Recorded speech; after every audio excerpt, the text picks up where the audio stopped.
A few years back, I found myself in the heart of the Big Apple. You know, New York City, the city that never sleeps? Well, guess what? I discovered a place where you can actually take a nap, and no, it's not in the middle of Times Square. I'm talking about Central Park, folks. Central Park is like New York's communal backyard, a green oasis in the middle of concrete jungle. And let me tell you, it's not just a patch of grass with a couple of squirrels, it's an entire universe of its own. Now, imagine strolling through the mall. A majestic promenade lined with towering elm trees. It's like walking down nature's red carpet, minus the paparazzi. Plus, the literary walk at the southern end of the mall has enough statues of famous writers to start a stone library. Speaking of libraries, the park has its own castle too. Belvedere Castle, perched atop Vista Rock, is not your typical medieval fortress. It's more of a weather station come visitor center. And the view from up there? It's like watching New York City on a high-definition mega screen. And wait until you hear about the strawberry fields.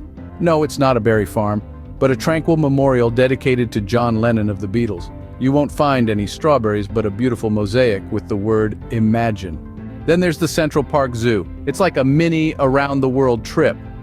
From snow leopards of the Himalayas to penguins of Antarctica, it's a Noah's Ark in the middle of Manhattan. And if you ever get lost in this vast urban wilderness, just look for the Cleopatra's Needle. It's not a sewing accessory, but a 3,000-year-old Egyptian obelisk. It's probably the oldest thing in New York City, even older than your grandma's secret cookie recipe. Before you venture out to Central Park, here's a pro tip. Always carry a map. Not because you'll get lost, but because you'll want to explore every nook and cranny of this urban paradise. As we wrap up our virtual tour of Central Park, remember this place isn't just a park, it's a slice of countryside in the middle of a bustling city.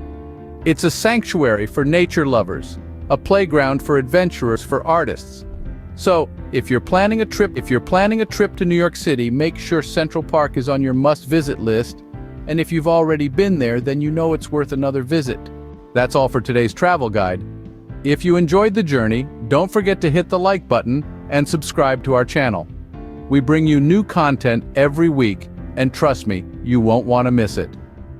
For more of our videos on New York travel, be sure to check out our New York on a Dime video for top 5 spots for traveling to New York on a budget, and our video on NYC solo travel. So until next time, keep wandering and keep wondering.